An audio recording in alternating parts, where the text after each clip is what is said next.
반갑습니다. 이제 오늘 우리 수련회 떠나는데 수련회에 가서 우리 큰 은혜 받고 왔으면 좋겠습니다.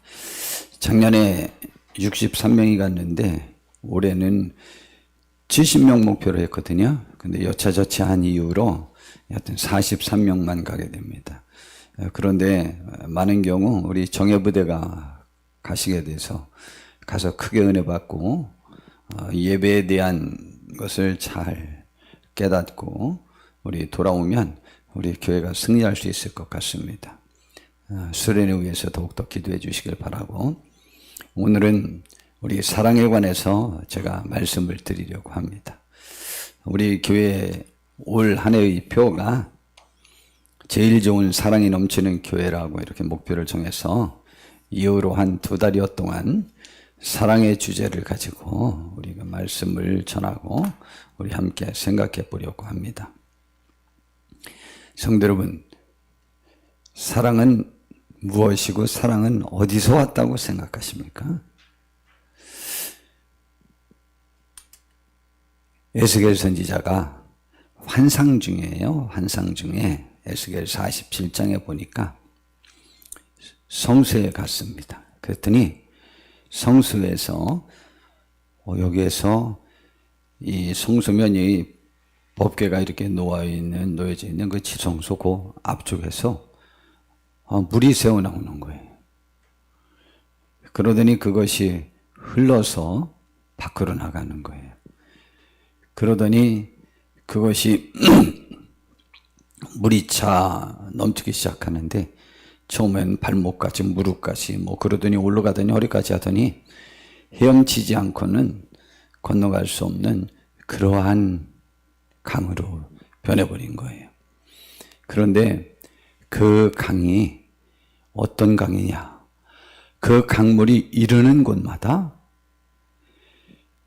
이 번성하는 모든 생물이 살고 또 고기가 힘이 많고 또 물이 흘러 들어가므로 바닷물도 되살아나는 거예요. 그래서 이 강물이 흐르는 곳마다 여하튼 다 살아납니다. 이 물이 무슨 물이길래 다 살아나냐고, 죽었던 것이 살아나고 생물이 다 생기는 거죠. 그리고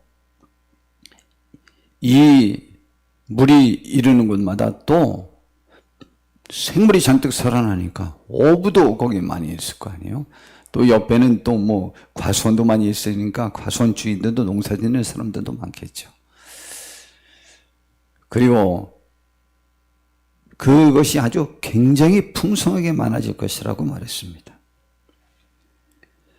또 12절에 보니까 강 좌우가에는 각종 먹을 과실나무가 자라서 그 잎이 시들지 않아요. 그 다음에 열매가 끊이지 아니하고 달마다 새 열매를 맺고, 그렇게 되는 이유가 뭐냐?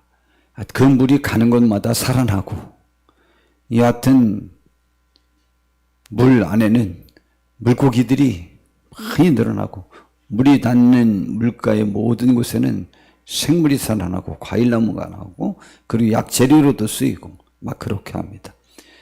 그런데 그 물이 왜 그렇게 효력이 있냐 그랬더니 그 물이 성소에서 흘러나왔기 때문이라고 말합니다. 성소에서 흘러나왔다. 그리고 그 열매는 먹을 만하고 그 잎사귀는 약재료가 되리라 그랬습니다. 된다고 그랬습니다. 우리 젊어지는 샘물 동화, 전래동화 우리 들어보셨죠?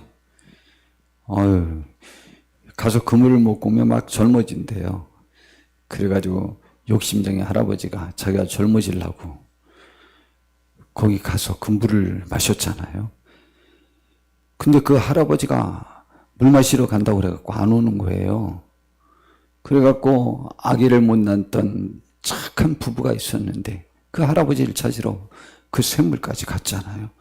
그랬더니 할아버지는 안 계시고 아주 예쁜 아기가 거기서 혼자 버려져 있는 거예요. 그래서 하나님께서 나에게, 신령님께서 이렇게 아기 없는 우리 부부에게 귀한 아기를 줬나 보다 하고 이웃집 할아버지를 갖다 키웠잖아요. 예, 그 물을 마시면 젊어진답니다. 그 물 개발하면 진짜 돈 무지무지하게 벌 거예요. 그런데 그 물보다 더 효과적인 물이 있어요. 성수에서 나온 물을 마시면 죽은 모든 것들이 살아나요. 죽은 생명체가 죽었던 것들도 살아나고, 여하튼 그것이 살아남으로 인하여 경제가 살아나고 모든 것들의 활력이 넘치는 축복도 일어나요. 여하튼 그물이 닿는 것은 죽은 것이 살아나요. 그런데 그뿐만이 아닙니다. 사실은 이 물은 요한복음 4장에 봤더니 예수님께서 하루는 사마리아 수가성을 지나갈 때가 있었습니다. 그런데 예수님께서 목이 좀 말라서 거기 우물가가 있어서 옆에 봤더니 한 여인이 와서 물을 깃고 있는 거예요. 마침 예수님의 제자들은 음식을 장만하러 마을로 들어갔고, 제가 자주 시골 우물가를 말씀드리지만 우물가가 동네 중앙에 있는 곳도 있습니다. 그러나 많은 경우 약간 좀 떨어진 곳에 우물이 많습니다. 여기도 보면 이 동구박, 그래도 좀 물이 나는 어느 곳에 그 우물이 있었던 모양입니다. 우리 옛날에 샘에서 물을 길어다 먹는 사람들, 아침 저녁으로 물을 길어다 먹습니다. 근데 지금은 낮 12시인데 어떤 여인이 혼자 물을 길고 있어요. 제가 자주 말씀드리지만 낮 12시에 물을 기르러 갈 때는, 저희 집 같은 경우에는 이제 우리 아버님이 들어가서 일을 하고 들어오셔가지고 더운데 시원한 물을 마시고 싶다 이 말이죠. 근데 집에는 시원한 물이 없잖아요. 옛날엔 냉장고가 없어가지고. 그래서 그 샘에 가서 얼른 시원한 물을 떠기 위해서 제가 낮에 갔을 경우엔 그런 경우고, 그렇지 않은 경우에는 다 아침 저녁으로 물을 길어다가 집에 솥에다 부어놓든 항아리에다 부어놓든 그리고 사용을 합니다. 근데 그 여인이 낮 12시에 그곳에 와서 물을 기를 때는 분명히 사연이 있을 거예요. 홍사연은 여기 있는데 다른 목사님들이나 다른 분들이 저를 사연이라고 많이 순서지에도 넣더라고요. 일단 사연이 있는 여인입니다. 우리 알고 봤더니 전에 남편이 5이나 있었고 지금 사는 남자도 사실은 남편이 아니라잖아요. 그러한 사연이 있어서 동네 사람들에게로부터 그가 뭐 존경받고 인정받고 추앙받겠습니까? 예, 그랬으니까 다른 사람들과 어울리지 못했음이 분명합니다. 굳이 말하면 그의 인생 삶이 망가진 거고 죽은 사람과 같은 그러한 삶을 살고 있었던 그런 여인이었어요. 예수님이 모르셨겠습니까? 예수님이 그 자리에 가서 그 시간에 그곳으로 지나가시면서 그 여인에게 물을 달라고 했을 때 예수님께서는 분명히 목적이 있으셔서 그렇게 했을 것입니다. 여인아, 나에게 물 좀 한 그릇 좀 다오. 그렇게 부탁을 했습니다. 그랬더니 그 여인이 화들짝 놀라면서 유대인인 당신이, 한 번은 딱 보기에도 유대 좀 존귀한 선생님 같아 보였던 모양입니다. 그러면 나에게 그 유대인이 어떻게 물을 달라고 합니까? 왜냐하면 그때 이스라엘 백성들 중에 유대인들은, 정통 유대인들은 사마리아 사람들을 정상적인 사람으로 취급하지 않고, 굳이 말하면 우리 인도에 가면 그 말이지만 그 천민 중에 접촉하면 안 되는 천민이 있습니다. 그들과 접촉하면 부정타고 그리고 그 접촉해서는 안 되는 그 사람들이 또 계층이 높은 사람들, 거기에는 그 사회의 그 계급 사회랄까, 신분 사회라서 그 각각의 신분이 있습니다. 그런데 그 접촉하지 말아야 될 사람이 신분이 높은 사람과 접촉해서 그 사람에게 부정타게 하면 그것도 죄예요. 굳이 말하면 지금 유대인과 사마리아인과의 관계가 그러한 관계입니다. 그런데 당신이 유대인인데 사마리아인인 나에게 어떻게 오셔서 물 달라고 합니까? 라고 하는 것입니다. 지금 그것을 물어본 거죠. 그랬더니 예수님이 말씀하셨어요. 아주 단도직입적으로 말씀하시죠. 영인아, 내가 만일 하나님의 선물과 또 내게 물 좀 달라고 하는 이가 누구인지를 알았더라면 내가 그에게 구하였을 것이다. 하나님의 선물을 내가 나한테 구했을 거다. 내가 누군지 알았더라면. 그리고 그가 생수를 너에게 주었을 것이다. 하나님이 우리에게 주는 선물, 그 선물이 뭐냐? 그것이 예수님께서는 생수라고 표현을 했습니다. 왜냐하면 지금 물과 관련된 대화를 나누고 있는 중이니까. 그리고 그랬더니 그 여자가 또 한술 더 뜹니다. 주여. 이제 주여는 이제 지금 우리로 치면은 선생님이라고 하는 표현입니다. 선생님. 물기를 그릇도 없고 이 우물은 깊은데 어디서 당신이 그 생수를 얻겠사옵나이까? 아니, 당신이 무슨 수로 그렇게 하나님이 주는 선물이라고 하는 귀중한 생수를 얻겠습니까? 그리고 우리 조상들은 이곳에서 이 우물을 우리에게 주셨는데 당신이 야곱보다 더 큽니까? 지금 예수님이 본인이 그걸 줄 수 있는 분임을 말했다고 금방 아는 거죠. 그랬더니 예수님이 또 이 물이, 예수님이 주는 물이 얼마나 더 좋은지를 말씀하셨어요. 이 물을 마시는 자마다 다시 목마르려니와 내가 주는 물을 마시는 자는 영원히 목마르지 않아요. 아주 영원히 목마르지 않는답니다. 그리고 내가 주는 물은 그 속에서 영생하도록 솟아나는 샘물이 되리라. 아니 주께서 주시는 물 마시면 여기 어떻게 물 마시고 싶을 때마다 생수 저장 창고가 있어가지고 생산이 계속되는 모양이죠. 삶 자체가 이제 마르지 않고 갈증이 나지 않고 기쁨이 솟아나는 그러한 삶이 되리라.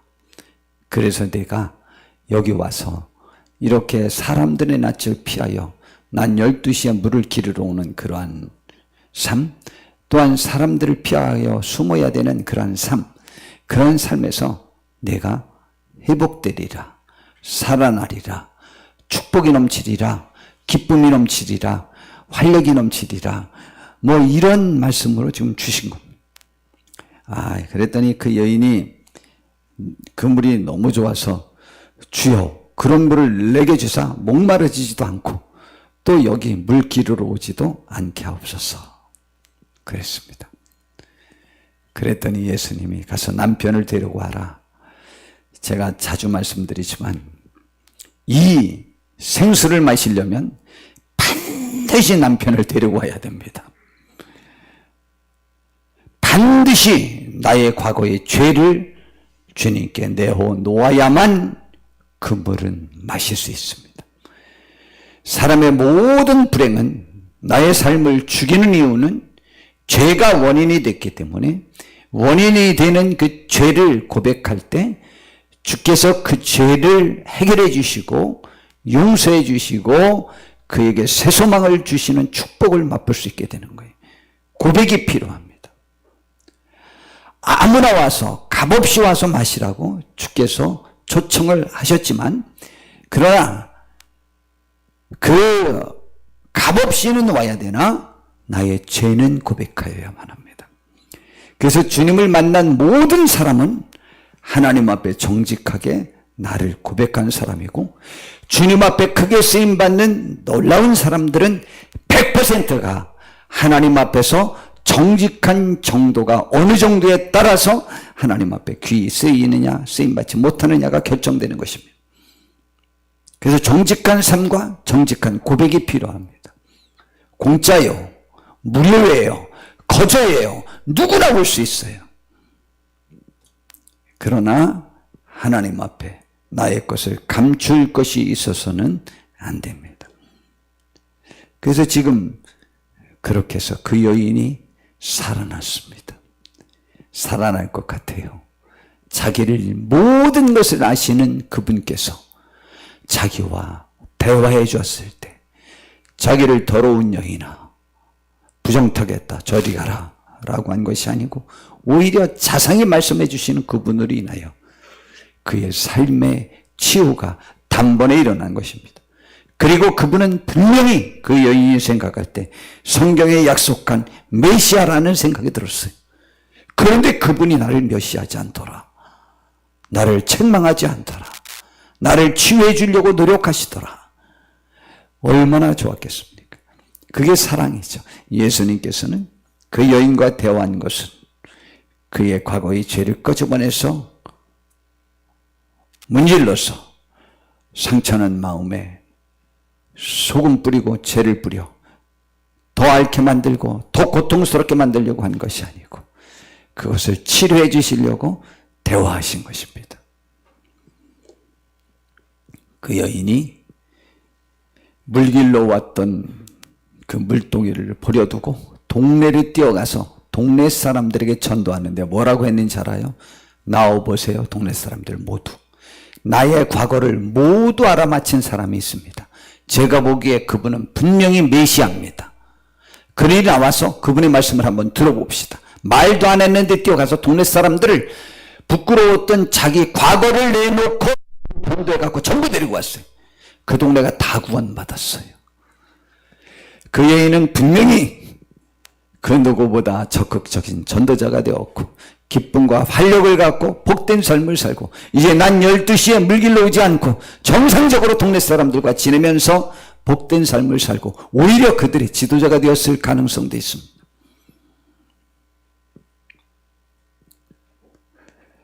주님의 사랑이 이 여인의 비참한 삶을 살렸습니다. 이것이 생수요 사랑인 것입니다. 사랑은 바로 여기 있답니다. 사랑은 어디서 왔냐? 하나님께로부터 왔어요. 오늘 본문에 봤더니 요한일서 4장 7절인데 특별히 사도 요한이 예수님께 부름받았을 때 나이가 18살에서 20살 사이였을 것이라고 생각하고 12명의 제자들 중에 막내였습니다. 그리고 이 사도 요한은 거의 100살까지 살았어요. 아주 오래 살았던 사람입니다. 그랬는데 바울사도 이 에베소 교회 담임 목사님도 하셨고 그렇게 했는데 이 나이가 들어서는 그의 설교는 거의 대부분이 사랑 설교만 했답니다. 사랑. 하여튼 강단에만 쓰면 사랑, 우리 서로 사랑합시다. 그랬다고 합니다. 그래서 사랑의 사도이기도 해요. 자, 그런데 이 사랑에 관해서 이 사도 요한이 얼마나 잘 표현했는지 몰라요. 요한복음에도 예수님의 사랑에 관해서 우리가 사랑의 열매를 맺어야 될 것에 관해서도 잘 가르쳐주고 있죠. 사랑에 대한 완전한 정의는 바울 사도를 통해서 너무 잘 되어 있지만 그러나 그런 포괄적인 사랑의 본체에 관해서 사랑이 어디서 왔는지 사랑은 무엇인지 왜 우리가 사랑하여야 되는지에 관한 것들에 관한 모든 것들을 가장 잘 설명한 사람 중에 한 사람이 이 사도 요한입니다. 사랑하는 자들아. 참 이 표현도 좋죠? 사랑하는 자들아. 사랑하는 여러분. 사랑하는 여보. 좋지 않아요? 아유. 사랑하는 자들아. 우리가 서로 사랑하자. 사랑은 하나님께 속한 것이니. 사랑은 누구에게 속한 거냐? 하나님께 속한 거다.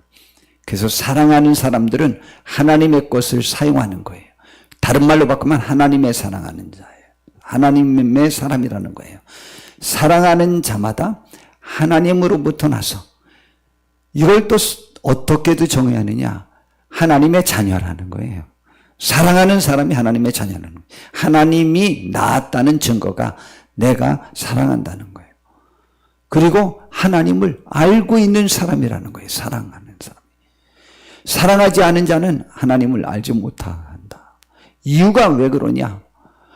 아니, 자기 아버지 제일 잘하는 사람은 아들이지 딴 사람이 뭐 자꾸 딴 말 많이 하냐고. 왜냐?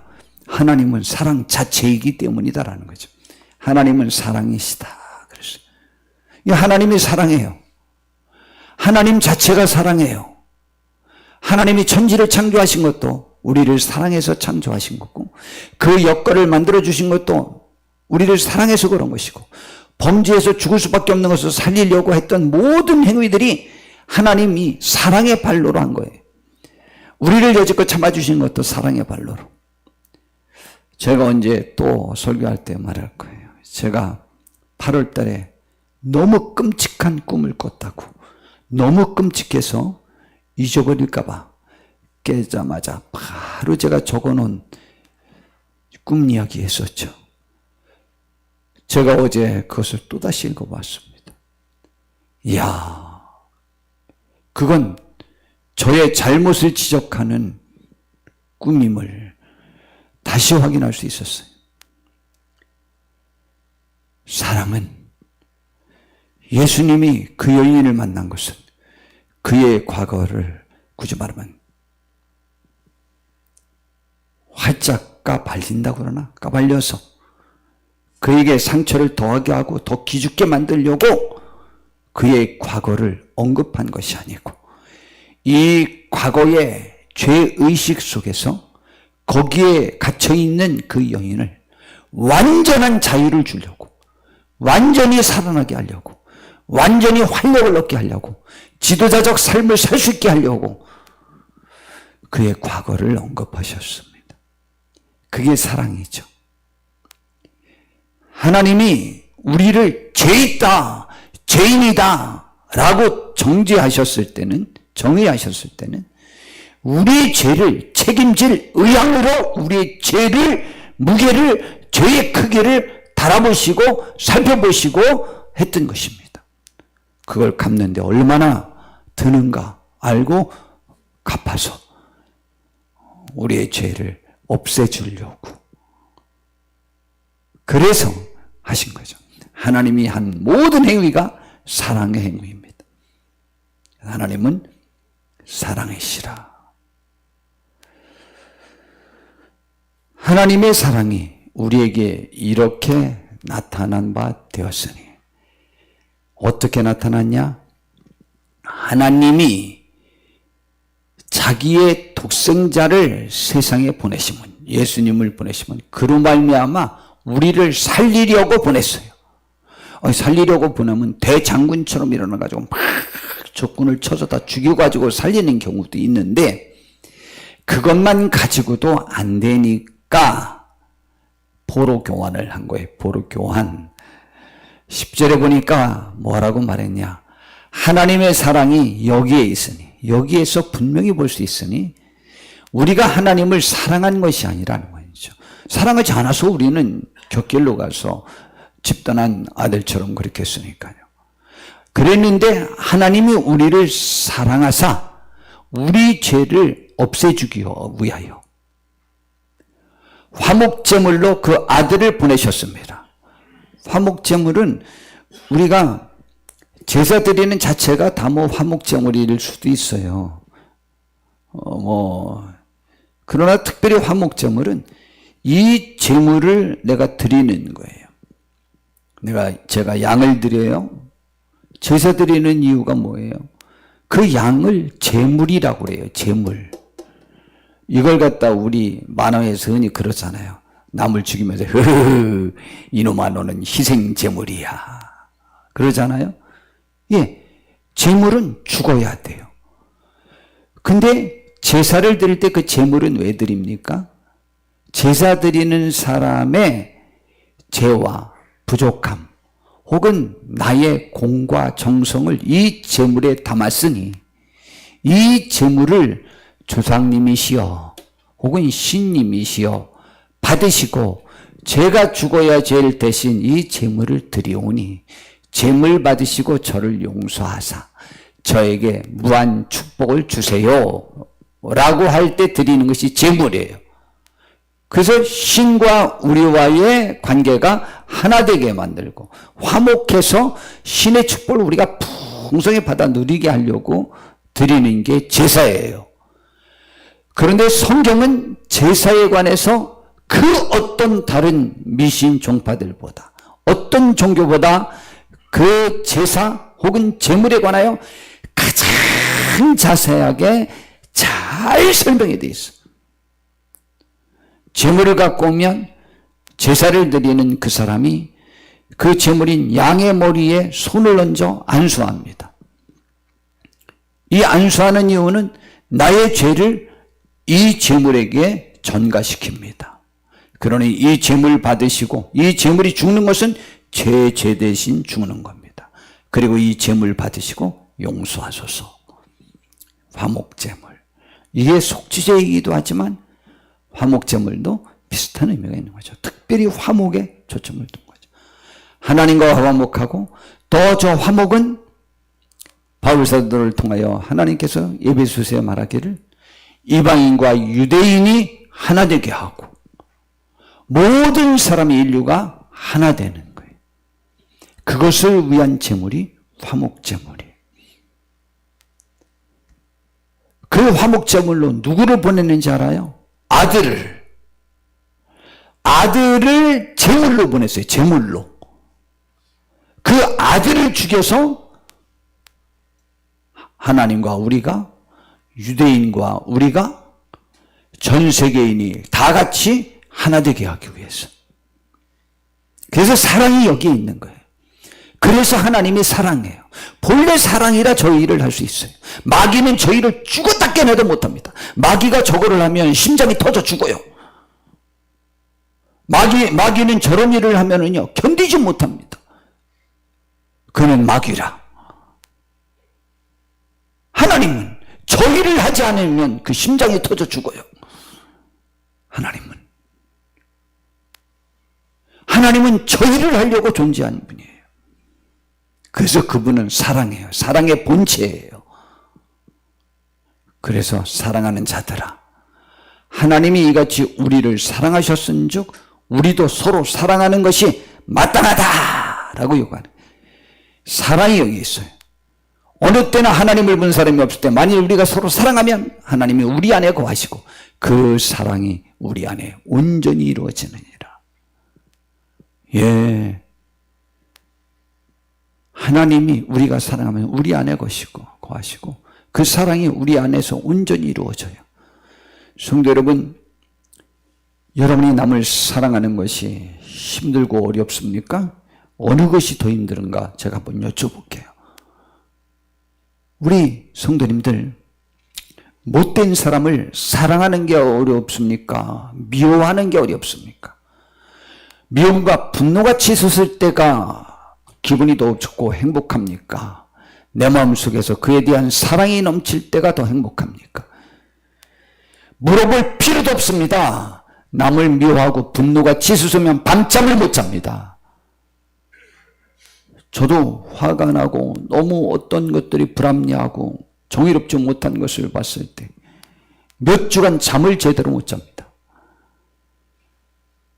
그는 사랑할 때는 잠 잘 잡니다. 물론 사랑하면 기도하느냐고 잠도 잘 자는데 분노하면 분노 때문에도 또 기도하고 여하튼 그러긴 하는데 사랑할 때가 100배, 1000배, 10,000배 비교 없었을 만큼 내가 평안하고 행복합니다. 여러분, 원수를 사랑하는데 원수를 사랑하는 마음이 나에게 드는 순간 나에겐 하늘의 평화가 넘치게 됩니다. 하늘의 축복을 누릴 수 있게 됩니다. 그것이 사랑이에요. 그런데 이 사랑이 누구로부터 오는 거냐? 그게 뭐냐? 이 생수, 이 사랑할 수 있는 생수는 이 생수도 하나님이 말씀하신 거예요. 하나님께로부터 오는 거예요. 하나님께로부터 오는 생수는 사랑의 강물이에요, 사실은. 그리고 예수님이 말씀하셨잖아요. 이 생수는 누구나 값없이 얻을 수 있습니다. 그리고 이 생수는 하나님의 사무이신 성령님이 주실 수 있는 것이라고도 말해요. 성령님 자체라고도 말했어요. 근데 성령님은 하나님이거든요. 생수도 하나님 자체에서 나온 거예요. 하나님 거예요. 혹은 하나님이에요. 어느 면에는 하나님 거예요. 예수님이 큰 소리로 외쳤습니다. 누구든지 목마르거든 삶에 갈증이 나고 힘들거든 내게로 와서 마셔라. 그리하면 나를 믿는 자는 성경의 이름과 같이 메시아 예수님을 믿는 자는 하나님의 보낸 자를 믿는 자는 성경의 이름과 같이 그 배에서 생수의 강이 흘러나오리라. 제가 이 배에서라는 말씀 자주 말씀드렸잖아요. 우리의 심령 속에 있는 가장 심층부 복심, 남에게 정말 말할 수 없는 가장 깊숙한 고민,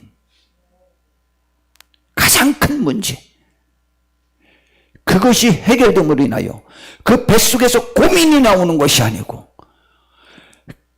가장 확실하고 든든하게 생수의 강이 넘쳐나리라. 그런데 이 생수가 뭐냐?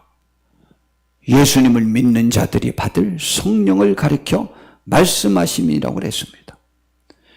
그래서 이 성령을 받고 하나님의 사랑이 나의 속에 임했을 때는 천국을 맛볼 수 있는 것입니다. 천국이 왜 천국인지 알아요? 여러 가지 천국인 이유가 있는데 로마서 14장 17절에 하나님의 나라는 먹는 것과 마시는 것이 아니요 오직 성령 안에 있는, 이것은 성령 안에서만 누릴 수 있는 거예요. 하나님이라고 표현을 안 했어요. 여기서는 성령 안에라고 표현했어요. 하나님이에요. 그러나 특별히 그러한 것들을 역사하는 그 하나님이 성령 하나님이에요. 오직 성령 안에 있는 의와 평강과 희락이라. 어디가? 천국이. 그러므로 이 땅에서 우리가 성령님 안에 있으면 하나님의 사랑 안에 있는 것이고, 하나님의 사랑 안에 있어서 우리가 사랑을 하면 그 천국을 맛볼 수 있는 거예요. 의와 평강과 희락이라. 이 세상에 그 어떤 고민도 고통도 하나도 존재하지 아니하고 그냥 나를 다 용납할 수 있어요. 나는 의인이에요. 나를 자책하지 않아요. 그리고 평강이 넘쳐요. 평안이 넘쳐요. 그리고 기쁨이 있어요. 그냥 평안으로 끝나는 게 아니에요. 평안하다는 것과 너무 기뻐라는 것과는 조금 다르죠. 비슷한 거지만 좀 다르죠.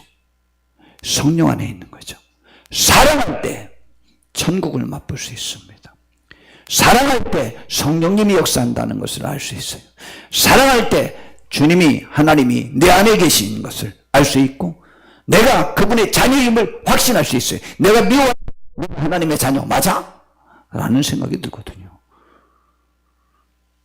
미워하는 게 훨씬 어렵습니다. 한번 해보십시오. 소화도 안 되고요. 잠도 못 자고요.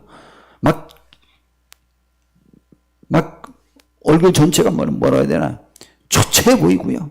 막 어려워집니다. 사랑할 때는요, 싱글벙글입니다. 여기 미워하는 사람이 누가 한 사람이 있어봐요. 그 사람만 딱 보면 내가 외상후 스트레스 장애, 그냥 자라보고 놀란 가슴, 소뚜껑 보고 놀란다고. 여하튼 한번 그 사람에게 당했던 사람은 그 사람의 이름만 들어도, 얼굴만 봐도, 사진만 봐도 와서 만나면 막 버벅거리고 막 못 견디잖아요. 그런데 사랑하는 사람 만나면요, 밥맛 돌아요. 삶의 활력이 돌아요. 얼마나 좋은지 알아요? 내가 사랑할 때 행복한 거예요. 이상하게 미운 사람이 있으면 나를 사랑하는 사람이, 그렇게 사랑하는 사람이 있어도 그 사랑을 받을 여가도 없어요.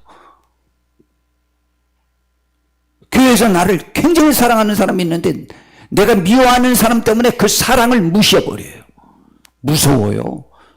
미움은요, 하나가요, 모든 국그릇을 하나의 잡티가, 하나의 더러운 것이 다 망가뜨릴 수 있듯이, 한 사람 미운 사람 미운 마음을 갖고 있으면 지금 100사람이 나를 사랑해주고 있는데도 불구하고 그 사랑을 느낄 겨를도 없어요. 그 미움 때문에. 기도돼 보세요. 미운 사람 한 사람 있고 사랑하는 사람 10사람이 있어도 10사람 100사람이 있습니다. 그러나 미운 사람 하나 때문에 그 분노에 내가 사로잡혀요. 저도 그렇던데 저는 제법 많이 착한 사람이라고 생각하는데 제가 그러면 우리 성도님들도 저보다 좀 더 심하면 더 심할지 덜하지는 않을 것 같아요. 밤잠을 못 잡니다. 저도. 그 한두 사람 근데 우리 성도님들 대다수가 그렇지 않거든요. 그러므로 우리는 이 사랑의 가치에 예속되어야만 합니다. 우리를 살리려고 하는 거예요. 그래서 하나님은 우리에게 너희는 더욱 큰 은사를 사모하라. 내가 또한 가장 좋은 길을 너희에게 보이리라. 좋은 길이 뭐예요? 사랑하는 길. 그리고 고린도전서 13장에 사랑에 대해서 정의했죠. 오늘 본문 요한일서 4장에서 이런 말씀을 하셨죠. 사랑은 여기 있으니 하나님이 그 아들을 우리의 죄를 속하기 위한 화목제물로 보내셨다. 사랑은 여기에 있다. 이 말이 무슨 말이요? 하나님이 우리의 죄를 확인하고 알고 그냥 둬선 저 사람이 100% 죽고 마니까 살리려고 그 아들을 대신 줬다. 돈 조금 주고 아니면 천사들 보내서 구해오면 되지. 아들을 주셨어요. 뭘 보고? 우리의 죄를 보고 우리의 의를 보고 보낸 게 아니라니까요. 그러면 사랑은 오래 참고 하나님이 우리의 죄를 보고 오래 참아줬어요. 사랑은 온유하며 하나님은 우리를 더 이상 견뎌줄 수 없는데 온유하게 계속. 사랑은 우리가 잘 되는 것을 시기하지 않는 거예요. 우리가 죄인이. 이건 불공평해라고 생각하는 거죠. 그래도 시기하지 않아요. 사랑은 자랑하지 않아요. 하나님 자랑하려고 한 게 아니에요. 우리를 살리려 하며. 교만하지 않냐며. 교만했으면 그 아들을 우리 사람 신분으로 보내고 우리를 위해서 대신 죽게 해요.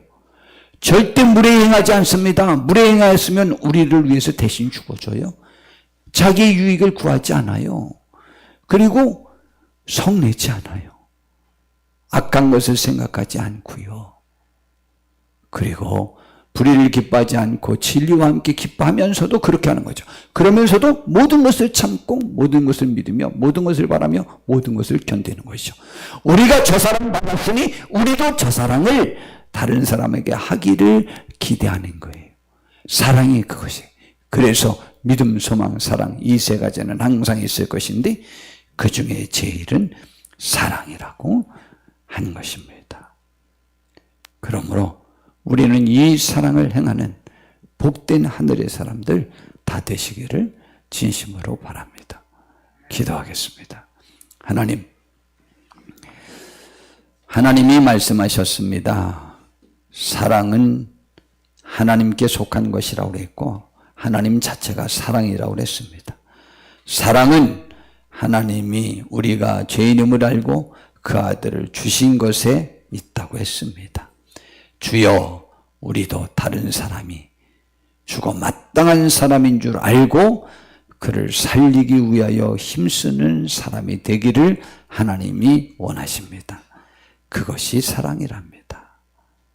하나님, 우리가 그 사랑 행할 수 있는 복된 사람들 되게 하옵소서.